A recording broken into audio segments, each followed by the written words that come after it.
நமஸ்காரம். குரு வேலா பேசுகிறேன். மகர ராசியின் ஆகஸ்ட் மாத பலன்களை பற்றி பேச வந்திருக்கிறேன்.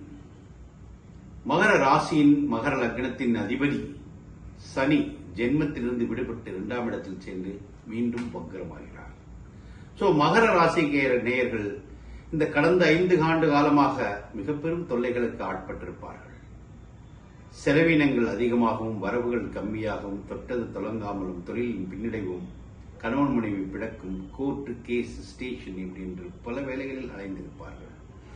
இருந்தாலும் இந்த மாதத்தில் அவர்களுக்கு குரு பலம் பொருந்திய 5ஆம் இடத்தில் வீற்றிருக்கிறார். அதிர்ஷ்டத்தின் மூலமாக அவருக்கு பெரும் தன வருவாயை அள்ளி கொடுத்துவிடும். தனாதிபதி வக்ரமாயிருந்தால் தனத்திற்கு பஞ்சம் இருக்காது.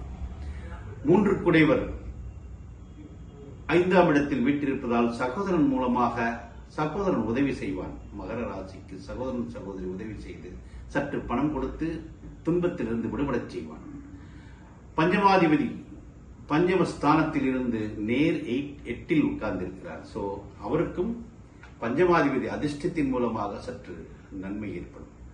மகர ராசிக்கு நேயர்களுக்கு சூரியன் நேர் சப்தத்தில் உட்கார்ந்திருக்கால் கூட புதனும் வீட்டிருக்கிறார். சற்றே கணவன் மனைவி பிணக்கும் காதலன் காதலி பிணக்கும் ஏற்பட வாய்ப்பு இருக்கிறது. கோர்ட்டு சம்பந்த விஷயங்களில் ஸ்டேஷன் சம்பந்த விஷயங்களில் மிக ஜாக்கிரதையாக நீங்கள் கையாள விட்டால் பிரச்சனையில் கொண்டு போய் விட்டுவிடும். 8ஆம் இடத்து சூரியன் மான அவமான ஸ்தானத்தில் 17 தேதிக்கு மேல் போய் அங்கு சூரியன் உட்கார்ந்திருக்கிறதால் வரவு செலவுகள் சுத்தமடையும். மான அவமானங்கள் கெட்ட பிரச்சனைகள் அவமான பிரச்சனையிலிருந்து மீண்டெழுது அவர் மீண்டும் நல்லவராகிவிட்டார் என்ற நற்பெயரும் மகர ராசிக்கு ஏற்படும். பிரயாணங்கள் அடிக்கடி ஏற்படும். பிரயாணத்தின் மூலமாக லாபம் ஏற்படும். 9ஆம் இடத்தில் கேது வீற்றிருக்கிறார். கேது என்ன செய்வார்? தந்தை மூலமாக செலவுகளை ஏற்படுத்தி விடுவார். தந்தை ஏரியா அப்பாவுடைய இருக்கும் இடத்திலிருந்து செலவுகளை அதிகப்படுத்துவார். 10 குடைவர் 8இல் வீட்டிருப்பதால் தொழில் ரீதியாக சற்று மந்தம் ஏற்பட்டாலும் லாபம் ஏற்படும். லாபாதிபதி லாபஸ்தானத்தை பார்ப்பதாலும் குரு பார்ப்பதாலும் மூத்த சகோதரன் நல்ல நிலையும் அடைவார்கள். லாபமும் அடைவீர்கள்.